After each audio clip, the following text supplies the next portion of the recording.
లక్ష్మణ్ మన ఊరి కథలు ప్రేక్షకులకు స్వాగతం. మాఘపురాణం 30వ అధ్యాయం క్షీరసాగర మదనం. మాఘమాస ఫలశ్రుతి. మాఘమాసం చివరి పారాయణ కథగా క్షీరసాగర మదనం గురించి చెప్పుకుందాం. అలాగే ఫలశ్రుతి గురించి కూడా మాట్లాడుకుందాం.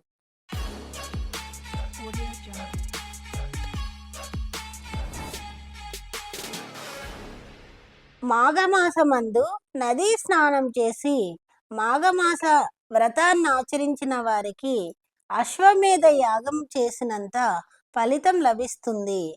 అలాగే వైకుంఠ ప్రాప్తి పొందగలరు. పూర్వకాలం ఒకనాడు దేవతలు రాక్షసులు క్షీరసాగరమును మదించి అమృతమును గ్రోలవలననే అభిప్రాయమునకు వచ్చిరి. మందర పర్వతాన్ని కవ్వముగాను వాసుకీయను సర్పమును తాడుగాను చేసి క్షీరసాగరాన్ని మదించసాగారు. తలవైపు రాక్షసులు తోకవైపు దేవతలు ఉండి మదించుచుండగా మొదట లక్ష్మీదేవి పుట్టింది. విష్ణుమూర్తి లక్ష్మీదేవిని భార్యగా స్వీకరించాడు. పిమ్మట ఉచ్చ శ్రవణం అనే గుర్రము, కామధేనువు, కల్పవృక్షము ఉద్భవించాయి. వాటన్నింటినీ దేవేంద్రుడు విష్ణుమూర్తి ఆదేశంపై భద్రపరిచాడు. మరల పాల సముద్రమును మదించగా లోక భీకరమైన ఘన తేజస్సుతో నొప్పారు. అగ్నితుల్యమైన హాలాహలమనేది విషం వచ్చింది. హాలాహల విషజ్వాలలకు సమస్త లోకాలు నాశనం అవసాగాయి.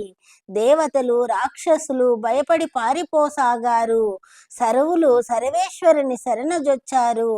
మహాప్రభు శంకర శరణు శరణు. హాలాహలం మమ్మల్నందరినీ హరింపజేయబోతోంది. నీవే మాకిక శరణ్యము. ఈ ఉపద్రవంను ఉపశమనింపజేయవాడవు నీవే. కావున మమ్ము రక్షింపుము సర్వేశ్వర అని ప్రాధేయపడ్డారు. బోలాశంకరుడగు సాంబశివుడు వారిని కరుణించి వెంటనే ఆ కాలకూట విషాన్ని తన కంఠం నందు బంధించాడు. కాలకూట విషమును పానము చేసినందువలనే శివుని కంఠము నీలముగా మారింది. అందుకే నాటి నుండి శివునికి నీలకంఠుడు అనే పేరు వచ్చింది. మరల దేవదానవులు అమృతం కోసం పాల సముద్రాన్ని మదించగా అమృతం పుట్టింది. ఆ అమృతం కొరకు దేవదానవులు తవ్వులాడుకోసాగిరి. అంతటా శ్రీ మహావిష్ణువు మాయామోహిని అవతారమెత్తి వారి తగువును పరిష్కరింపదలచాడు. మాయామోహిని అందచందాలలో మేటి. ఆమె అందమునకు సరితూగు స్త్రీలెవ్వరూ లేరు. జగన్మోహిని అయిన ఆమె అతిలోక సౌందర్యవతి. తన మాయామోహం రూపంతో అందరినీ ఆకర్షించగల అద్భుత సౌందర్య రాశి ఆమె. వారిరువురి మధ్యకు వచ్చి అమృతాన్ని నేను మీకిద్దరికీ సమానంగా పంచెదను. ఎందుకు తగువ?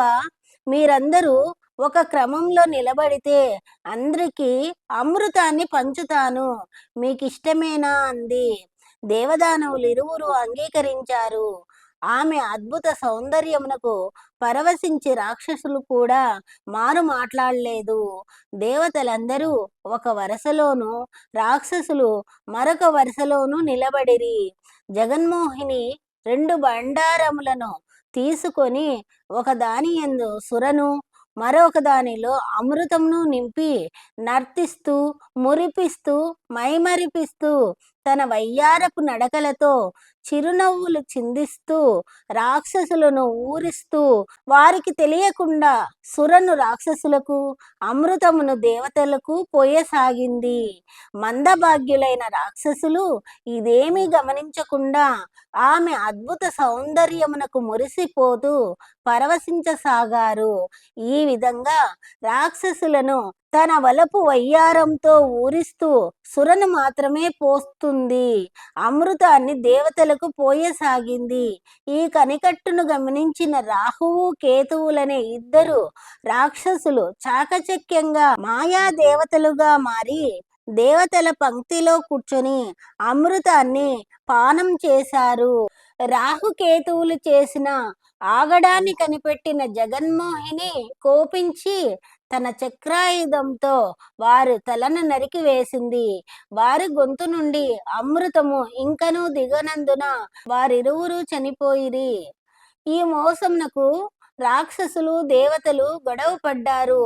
చివరకు రాక్షసులకు విసుగు చెంది అమృతము మాకక్కర్లేదు, మాకేం భయం లేదనుకుంటూ వెళ్ళిపోయారు.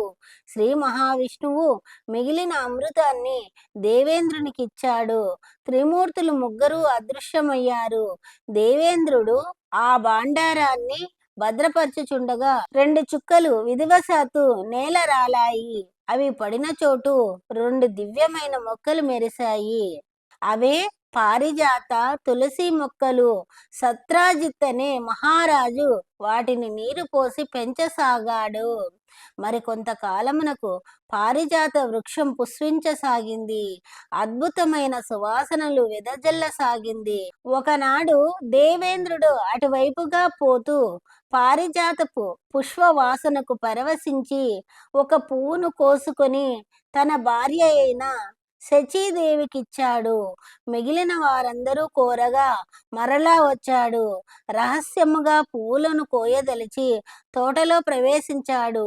కాని అంతకు ముందే ఎవరో తన తోటలోని పారిజాత పువ్వులను అపహరిస్తున్నారనే అనుమానం వచ్చిన సత్రాజిత్తు శ్రీ మహావిష్ణువుకు పూజ చేసి మంత్రించిన అక్షంతలను పారిజాత పువ్వుల పైనను వనమంతటను చల్లాడు. దేవేంద్రుడు పారిజాత పువ్వును తెంచుతుండగా అక్షంతల ప్రభావం వలన విష్ణు మహిమ వలన మూర్ఛపోయాడు. ఈ వార్త తెలిసిన దేవతలందరూ నారదుణ్ణి బ్రతిమలాడగా నారదుడు కృష్ణుని వద్దకు పోయి విషయాన్ని వివరించాడు. అంతట కృష్ణుడు తన మామగారైన సత్రాజితు వద్దకు బయలుదేరాడు. సత్రాజిత్తు మిక్కిలి భగవద్భక్తి పారాయణుడగుటచే అమోఘమైన శక్తితో ఉన్నారు. భగవంతుడైన శ్రీకృష్ణుడు అతనికి శ్రీ మహావిష్ణువు రూపంలో కనిపించి అతనికి వరప్రసాదమునరించెను. అమృత తుల్యమైన పారిజాత వృక్షాన్ని దానికి అర్హుడగు దేవేంద్రుడికే ఇప్పించెను. అలాగే తులసిని తన సన్నిధిలో ఉండమని చెప్పగా నాటి నుండి తులసి శ్రీ మహావిష్ణువు సాన్నిధ్యంలో ఆయనతో సమానంగా పూజలందుకోసాగింది. అందుకే తులసిని పూజించినచో సకల సౌభాగ్యము సిద్ధించును. ఫలశ్రుతి. సూత మహర్షి సౌనకాది మునులతో, మహర్షులారా, వశిష్ఠుల వారు దిలీపునకు తెలియజేసిన మాఘమాస మాహాత్మ్యము, మాఘస్నాన మహిమను మీకు వివరించి తిని మీరు తలపెట్టిన పుష్కర యజ్ఞం కూడా పూర్తి కావచ్చింది. కావున సర్వులు మాఘమాస వ్రతమును, నదీ స్నానమును నియమనిష్టలతో చేసి ఆ శ్రీహరి కృపకు పాత్రులవ్వండి. మాఘమాసంలో సూర్యుడు మకర రాశి అందు ఉండగా సూర్యోదయం అయిన తర్వాత నదిలో స్నానం చేయాలి.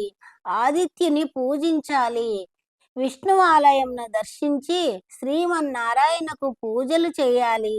మాఘమాసం 30 రోజులు క్రమం తప్పక మిక్కిలి భక్తి శ్రద్ధలతోనూ ఏకాగ్రతతోనూ చిత్తశుద్ధితోనూ శ్రీ మహావిష్ణువును మనసారా పూజించినచో సకల ఐశ్వర్య ప్రాప్తియు, పుత్ర పౌత్రాభివృద్ధియు, వైకుంఠ ప్రాప్తి పొందగలరు. సర్వే జన సుఖినో భవంతు. మాఘపురాణం సంపూర్ణం. మాఘమాసంలో సూర్యోదయానికి ముందు చేసే స్నానం, సూర్య ఆరాధన, విష్ణు ఆరాధన ఎంతో పవిత్రమైనది.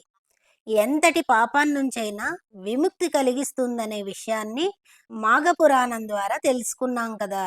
ఇలాంటి భక్తి సంబంధమైన మరిన్ని విషయాలను తెలుసుకోవాలంటే లక్ష్మణ్ మన ఊరి కథలు ఛానల్ను లైక్ చేయండి, షేర్ చేయండి, సబ్స్క్రైబ్ చేయండి. ధన్యవాదాలు.